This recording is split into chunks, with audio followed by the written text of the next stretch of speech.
Hello and welcome to ThePrint. I'm Vidhi Bhutra and this is Global Pulse, where we bring you how the world's biggest newsrooms are reporting on India. Following the youth protest at Jantar Mantar, a wave of smaller protests has been triggered in several towns and cities, from protests over ethanol-blended fuel to demonstrations about public infrastructure. And that has prompted a bigger question in global media. Is India witnessing something comparable to the Arab Spring? Writing in the Wall Street Journal, Sadanand Dhume says the comparison is tempting but ultimately misleading. According to Dhume, the parallels are overblown.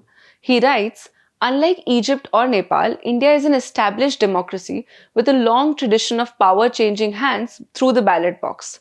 He argues that India's military, unlike many in the region, has historically stayed out of politics. And India itself, he says, is simply too vast and too decentralized for any one movement to overthrow the government. The country's politics, finance, entertainment, and technology aren't concentrated in a single city, he writes. And that doesn't mean Prime Minister Narendra Modi has nothing to worry about. Dhume says that while Modi may appear to be close to the apex of his power after a string of assembly election victories following the BJP's reduced majority in the 2024 Lok Sabha elections, the picture looks different on closer inspection.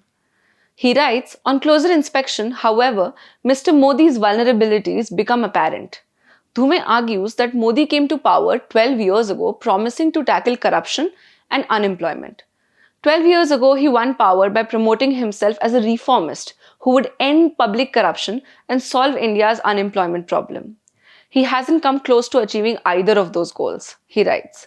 He also says that while traditional media may still largely support the government, controlling the narrative has become much harder in the age of social media.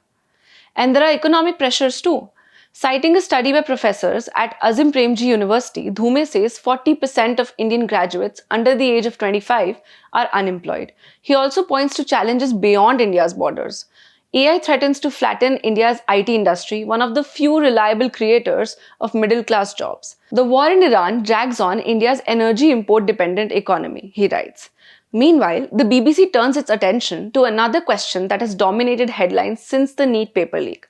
Can technology actually prevent the next leak? Writing for the BBC, Shautik Biswas speaks to IIT Madras director Professor V. Kamakoti about the government's proposal to move NEET from pen and paper exams to a computer-based testing system.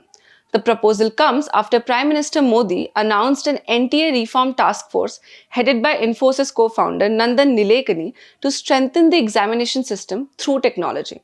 But the BBC notes that even the Supreme Court has cautioned that computer-based testing alone cannot make the system leak-proof. Biswas says one reason is that the 2026 leak looked very different from the one in 2024.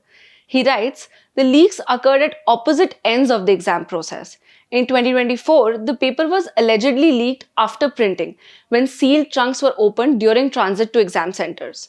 In 2026, however, the leak allegedly happened before the paper left the NTA, with teachers accused of leaking it from within the system. Officials say the safeguards on printing, transport and distribution held up. So where does that leave the system? Professor Kamakoti tells the BBC that it ultimately comes down to trust. The roots of trust lie in two places: the teacher who set the question paper and the invigilators who supervise candidates. If either is compromised, the system is vulnerable. Officials have proposed extensive CCTV surveillance with live monitoring. Kamakoti also says artificial intelligence could automatically flag suspicious behavior, including unusually long conversations between invigilators and candidates. But even then, he says, technology has its limits. As Biswas points out, the human factor remains impossible to eliminate. And Kamakoti puts it simply, the biggest challenge is to get trusted question setters.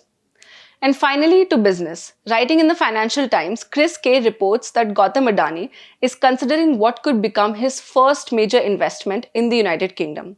According to FT, Adani is weighing a bid for Associated British Ports, Britain's largest port operator. K writes, the billionaire chair of Adani Group, a corporate empire that spans ports, media, mining and utilities, is weighing an offer for Associated British Ports as two Canadian pension funds prepare to sell their stakes, according to 3 people familiar with the matter. The report says Adani's interest comes after the Canada Pension Plan Investment Board and the Ontario Municipal Employees Retirement System decided to explore selling their holdings. But the report also notes that discussions are still at an early stage, making a deal this year unlikely. Still, one person familiar with the matter tells the newspaper the attraction is obvious. A successful acquisition would give Adani a foothold in a G7 economy, opening the door to opportunities that simply aren't available anywhere else. That's your Global Pulse for today. Before we leave, thank you to all our 3 million YouTube subscribers for helping us reach this milestone. Your support keeps us going and motivates us to keep delivering our best journalism every day.